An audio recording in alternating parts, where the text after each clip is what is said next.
Misalnya, ini contoh tentu karena kami bicara penegakan hukum, kemewahan advokat itu hanya dengan bukti. Misalnya pimpinan sidang sudah tahu ada viral misalnya ketika Hercules dalam salah satu perusahaan karena tidak bisa kemudian diberikan apa kepentingannya, kemudian perusahaannya ditutup. Kalau dari kami perspektif advokat sudah sangat telanjang, ini mestinya harus sudah ditindak. Itu yang dikatakan Daniel.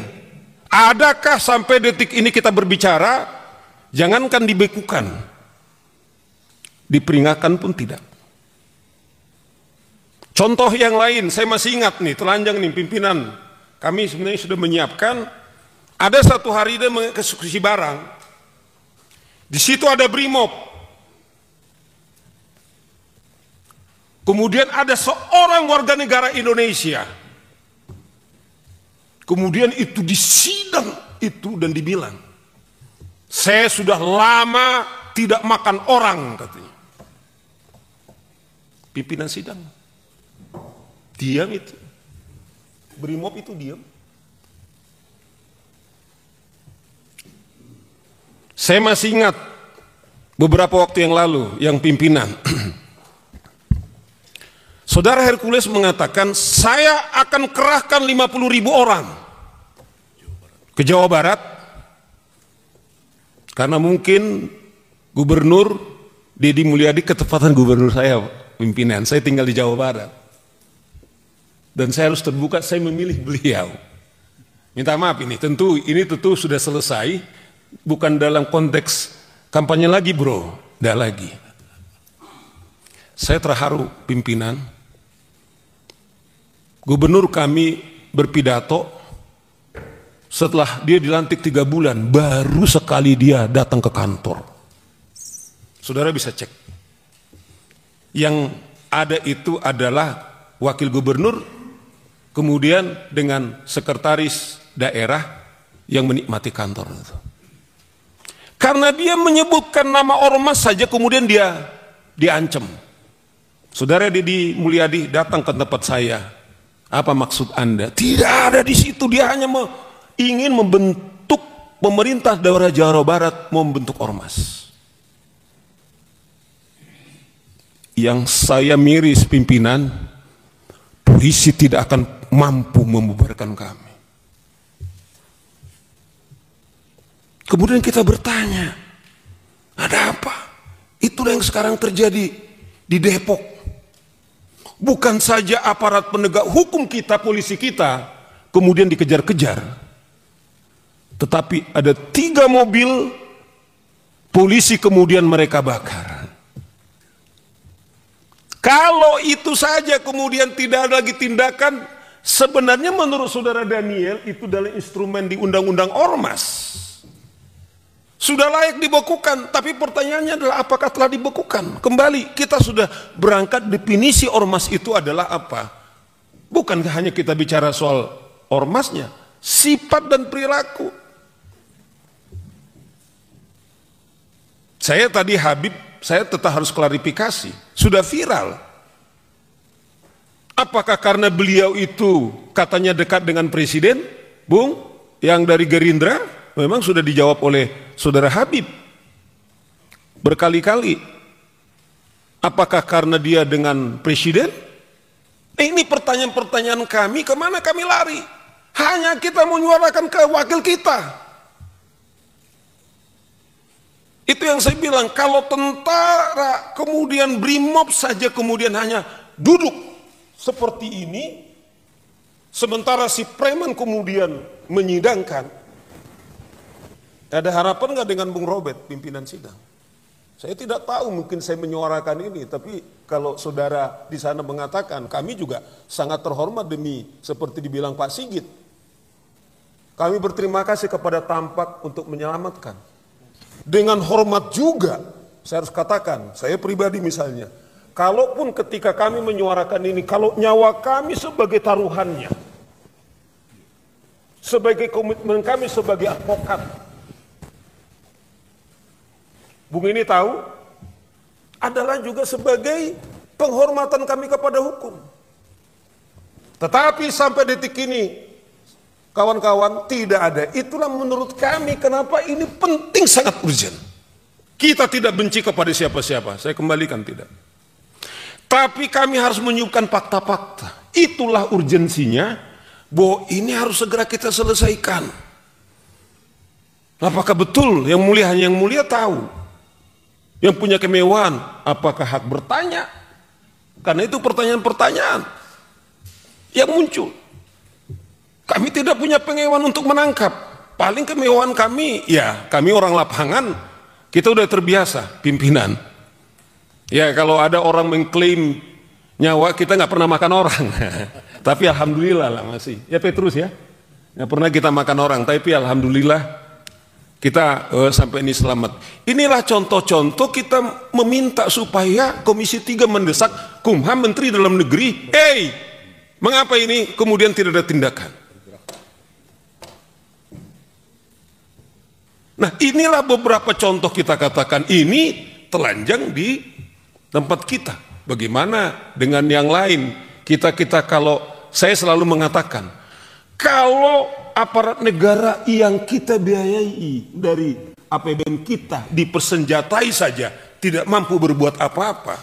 Saya tidak tahu Komisi 3 mungkin secara pribadi Anda mungkin berhak untuk mengusulkan untuk punya senjata. Tapi saya tahu teman-teman saya ini pimpinan, saya tahu persis, saya bisa bertanggung jawab. Sekalipun kami para advokat berhak untuk memberikan senjata, tidak ada. Tapi lihat ormas-ormas itu, mereka pakai ada PM-nya, telanjang sekali itu pistol-pistolnya, tidak ada itu ditangkap.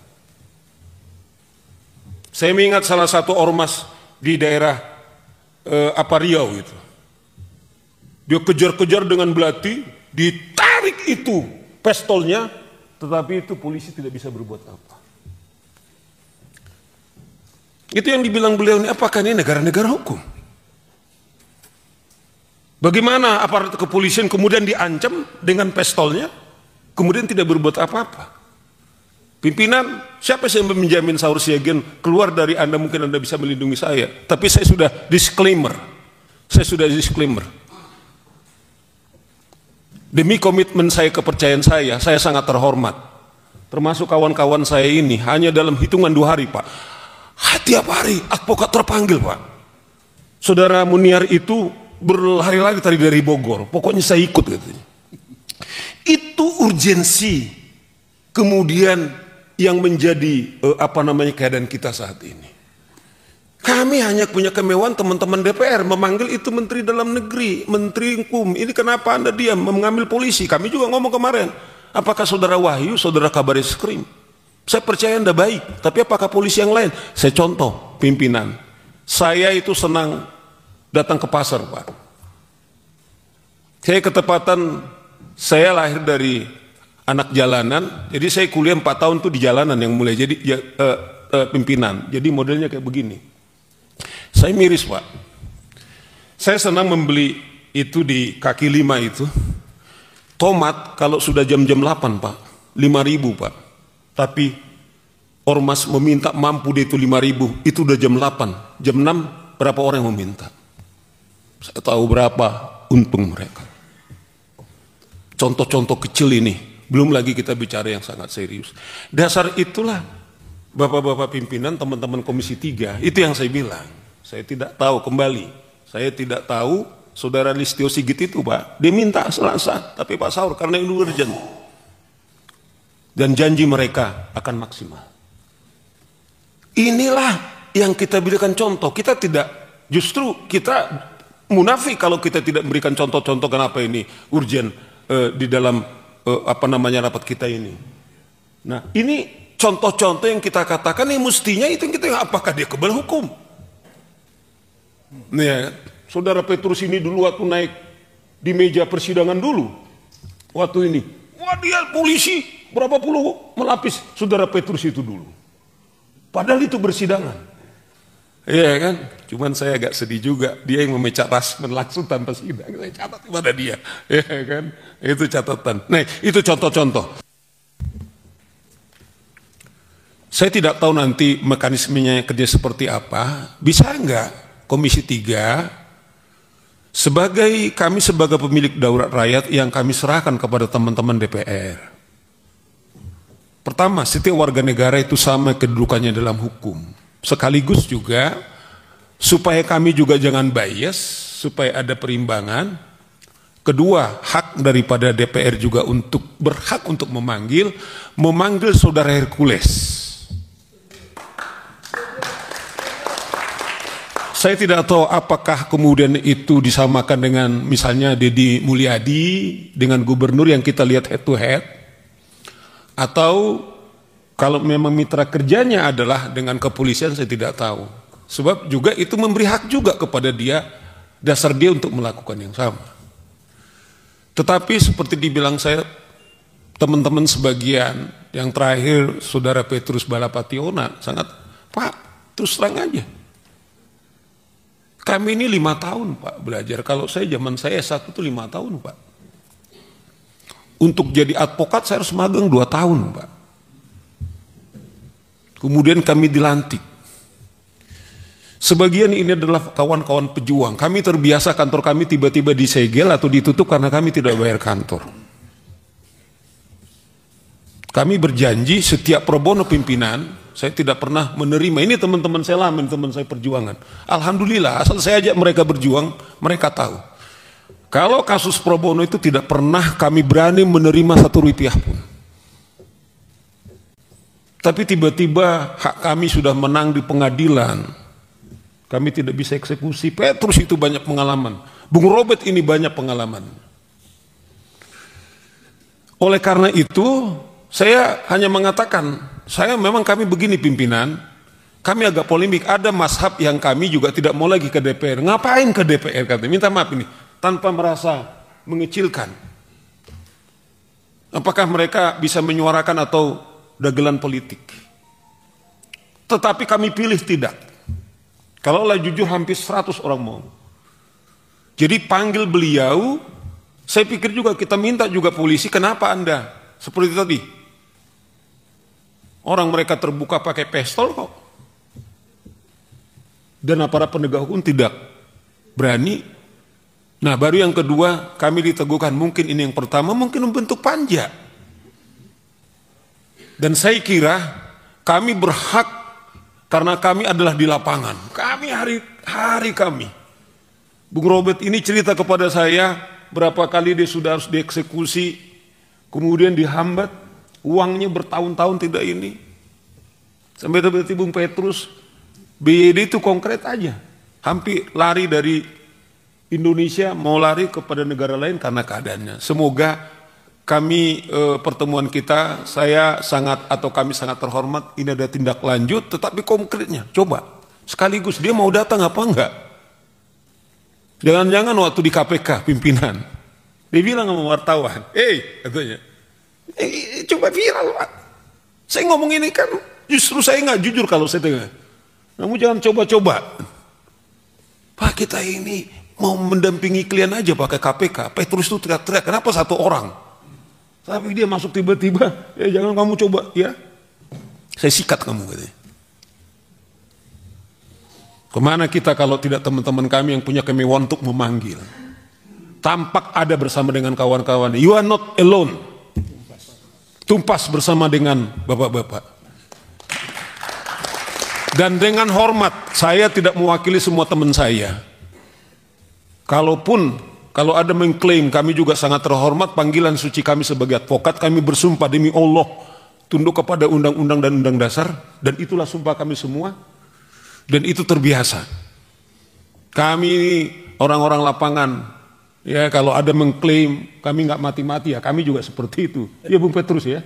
Nah semoga ini juga betul-betul membuat energi kita sama dan kemudian ini bisa betul-betul kita bisa selesaikan sehingga pedagang kaki 5 kemudian para pengusaha kita, kalau saya dengar kemarin ikatan sudah sekian puluh tahun Pak, kami sekarang ini tiba-tiba bisa berbicara katanya. 10 tahun kami Pak, tiba-tiba datang jatah mereka 10% katanya. Dan harus gantian katanya. Tiba-tiba ada saatnya kami berbicara. Anda bisa lihat itu di metro saya tonton, kita kumpulkan semua. Nah, sebagai dukungan kami Pak, kami juga merasa bahwa kita bersama-sama kembali. Biasanya saya pakai peci, Petrus juga pakai peci, tapi ada saya buat bintang 5, jangan lupa, sebagai simbol daulat rakyat, bahwa daulat itu masih ada kami Pak, kemewahannya ada bapak-bapak Pak. Kami nggak diongkosi oleh negara datang kemari, tapi kami mengongkosi diri kami. Semoga pertemuan kita ini memperkuat Komisi 3 dan juga memperkuat daulat hukum kita dan mensejahterakan dan rakyat kita aman. Sekian dan terima kasih Bapak Ibu sekalian.